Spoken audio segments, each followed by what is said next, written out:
السلام علیکم ورحمۃ اللہ وبرکاتہ۔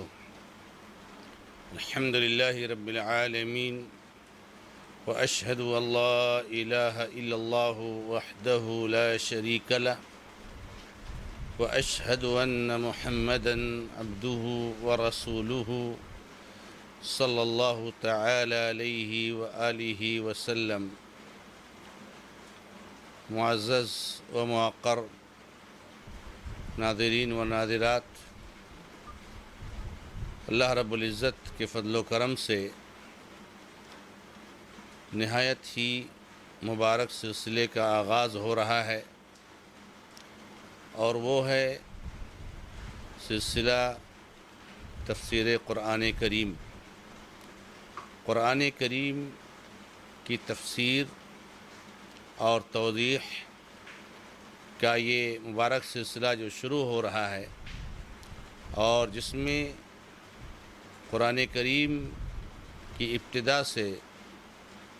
لے کر آخر تک انشاءاللہ اس کے معانی اور اس میں موجود اہم فوائد اور احکامات کا تذکرہ کیا جائے گا، مگر صلب موضوع میں داخل ہونے سے پہلے آپ کے سامنے کچھ تمہیدی باتیں رکھنا ضروری ہے۔ اللہ رب العزت نے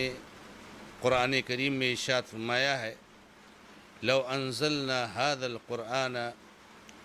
على جبل لرأيته خاشعا متصدعا من خشية الله وتلك الأمثال نضربها للناس لعلهم يتفكرون۔ اگر ہم اس قرآن کو پہاڑ پر نازل کرتے تو آپ اس پہاڑ کو ریزہ ریزہ اور خشوع اور خضوع میں دیکھتے، اور پہاڑ ریزہ ریزہ ہو جاتا۔ اللہ رب العزت کی خشیت اور خوف سے یہ مثالیں ہم بیان کرتے ہیں تاکہ لوگ غور و فکر کریں۔ قرآن کیا ہے، اور قرآن کے تعلق سے اس میں تدبر اور تفکر، غور اور فکر اور اس کے سمجھنے کے تعلق سے ہماری کیا ذمہ داری بنتی ہے۔ بھائیوں اور بہنوں، ہم اور عام جانتے ہیں کہ قرآن یہ اللہ رب العزت کا کلام ہے، جو اللہ تبارک و تعالی نے جبریل علیہ السلام کے ذریعہ اپنے آخری حبیب نبی اور رسول محمد رسول اللہ صلی اللہ علیہ وسلم پر نازل فرمایا ہے۔ اور جس طرح سے اللہ رب العزت نے اس کلام کو نازل فرمایا تھا، آج 1400 سال گزرنے کے بعد یہ کلام اسی طرح سے ہمارے بیچ میں موجود ہے، اور قیامت تک اسی طرح سے موجود رہے گا۔ بہت سارے مجنون اور پاگل اور دیوانے اور خبط الحواس قسم کے لوگ آئیں گے جو اس بات کی کوشش کریں گے کہ اس قرآن میں کچھ تبدیلی ہو جائے، مگر یہ ناممکن ہے، اس لیے کہ اللہ رب العزت نے اس کلام کی حفاظت کی ذمہ داری خود لے لی۔ اِنَّا نَحْنُ نَزَّلْنَا الذِّكْرَ وَإِنَّا لَهُ لَحَافِظُونَ۔ اور کیوں نہ لے کہ یہ کلام، یہ کتاب دستور حیات ہے، زندگی کے لیے لائحہ عمل ہے، قانون ہے۔ اللہ تبارک و تعالیٰ نے ہمیں اور آپ کو پیدا فرمایا ہے، ہر ایک کو ایک دن مرنا ہے، اور مر کر کے اللہ رب العزت کے سامنے حاضر ہونا ہے، جس میں اللہ تعالیٰ ہمیں اس زندگی سے متعلق سوال کرے گا، اور اس زندگی میں ہم نے جو اعمال کیے ہوں گے، ان اعمال کی بنیاد پر ہمارے لیے جنت یا جہنم کا فیصلہ ہوگا۔ تو ہمیں اس زندگی میں کیسے رہنا چاہیے، ہمیں زندگی کیسے گزارنی چاہیے، ہمیں کیا کرنا چاہیے، کیا نہیں کرنا چاہیے، کیا کہنا چاہیے، کیا نہیں کہنا چاہیے، کیا کھانا چاہیے، کیا نہیں کھانا چاہیے، اور اس طرح زندگی کے دوسرے تمام چیزوں میں اور زندگی کی تمام مرحلے میں اور زندگی کے تمام شعبوں میں ہمیں کس طرح سے رہنا چاہیے، اللہ رب العزت نے اس قرآن میں، اس کتاب میں اسی چیز کو بیان فرمایا ہے۔ ایک انسان کو اس دنیا میں کیسے رہنا چاہیے، اللہ تبارک و تعالیٰ نے اس کتاب میں ہمیں اور آپ کو اس کو بیان فرمایا ہے۔ اس کو اگر ہم کہیں تو دوسرے الفاظ میں یہ کہہ سکتے ہیں کہ اللہ تبارک و تعالیٰ کا پیغام ہے، اللہ رب العزت کا رسالہ ہے، اللہ رب العزت کا میسیج ہے ہمارے لیے، جس میں اللہ تعالیٰ ہمیں کچھ بتا رہے ہیں کہ یہ کرو اور کس چیزوں سے منع کر رہے ہیں کہ ایسا نہ کرو۔ اب میرے بھائیوں اور میری بہنوں، یہ بتاؤ کہ یہ چیز کیسے ممکن ہے کہ اللہ تعالیٰ نے ہمیں کوئی پیغام دیا ہے مگر اس پیغام کو ہم سمجھیں نہ، اس میسیج کو ہم سمجھیں نہ۔ جب ہم سمجھیں گے نہیں تو کیا اس پر عمل ہو سکتا ہے؟ اور جب عمل نہیں کریں گے تو کیا معاشرے اور سماج اور ہماری اپنی ذاتی زندگی میں اصلاح ممکن ہے؟ اور کیسے ہم اس دنیا میں زندگی گزارتے ہیں، ہم کیسے سکون سے رہتے ہیں کہ اللہ تعالیٰ نے ہمیں کوئی پیغام دیا ہے، میسیج دیا ہے، کوئی رسالہ دیا ہے، کوئی کتاب دی ہے جس میں ہمیں اللہ تعالیٰ نے کچھ کرنے کے لیے اور کچھ نہیں کرنے کے لیے کہا ہے، مگر ہم اس کو سمجھ نہیں پا رہے ہیں۔ ہم اور آپ اس دنیا میں رہتے ہیں، بہت سارے ایسے لوگ جن سے ہمارے تعلقات ہوتے ہیں، جن سے ہمارے رشتے ہوتے ہیں۔ کسی کے والد نے کسی کو خط بھیجا ہے، کوئی رسالہ دیا ہے، کوئی میسیج دیا ہے، کیا وہ اولاد باپ کے خط کو سمجھے بغیر رہ سکتی ہے؟ اس وقت تک اس کو سکون نہیں آئے گا جب تک باپ کے خط کو اچھی طریقے سے ایک نہیں 2 بار 3 بار پڑھ کر کے ابا نے اس میں کیا کہا ہے اس کو سمجھ لے۔ ایسے آپ قیاس کیجئے اور ایسے آپ سمجھیے۔ مگر اللہ رب العزت نے ہمیں جو پیغام دیا ہے، جو خط دیا ہے، جو رسالہ دیا ہے، ہم اس کو نہیں سمجھتے، ہم نہیں جانتے، اور نہ ہم یہ کوشش کرتے ہیں کہ ہم اپنے بچوں کو اس لائق بنائیں کہ ہمارے بچے اپنے رب کے پیغام کو سمجھ سکیں۔ پھر ہمیں کیسے سکون حاصل ہو سکتا ہے؟ میرے بھائیوں، اللہ رب العزت نے ایسے لوگوں کی سخت مذمت کی ہے، اور ایسے لوگوں کہ اللہ رب العزت نے سرزنش کی ہے اپنی کتاب کی آیتوں میں، جو قرآن کریم کی آیتوں کو سمجھتے نہیں ہیں، جو اللہ رب العزت کی کتاب کو سمجھتے نہیں ہیں، اللہ کے پیغام کو سمجھتے نہیں ہیں۔ اللہ رب العزت نے کہیں یہ فرمایا کہ کیا ان کے دلوں پر تالے لگے ہوئے ہیں؟ قرآن کو سمجھتے کیوں نہیں ہیں؟ قرآن پر غور کیوں نہیں کرتے؟ اور کہیں اللہ تبارک و تعالیٰ نے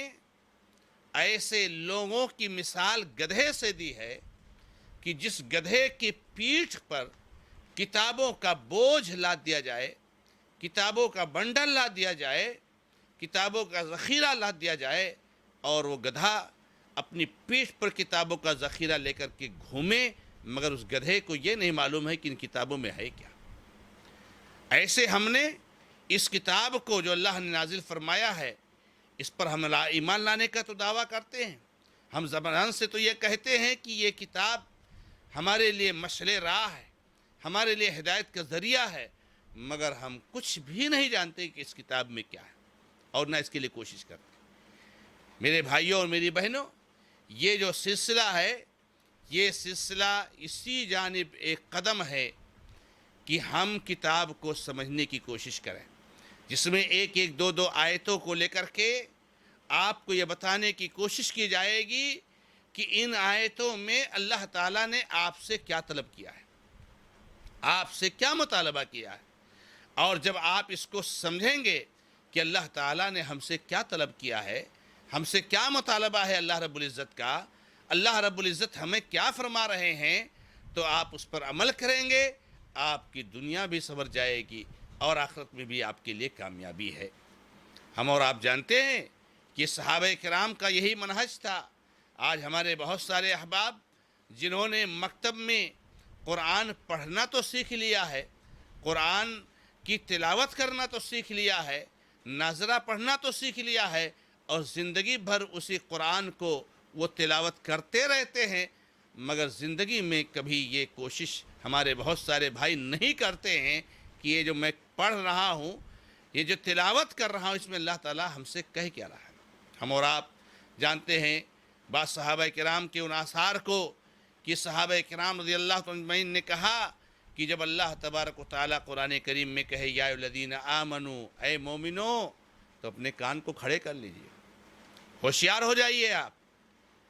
کیونکہ اللہ تعالیٰ اب آپ کو کوئی اچھی بات بتانے جا رہا ہے، اچھے کام کا حکم دینے جا رہا ہے جو آپ کو کرنا ہے، اور یا تو کسی برے کام سے آپ کو روک رہا ہے جس سے آپ کو رکنا ہے۔ جب ہم نہیں سمجھیں گے میرے بھائیوں تو کیسے ممکن ہے؟ صحابہ کرام کے بارے میں آتا ہے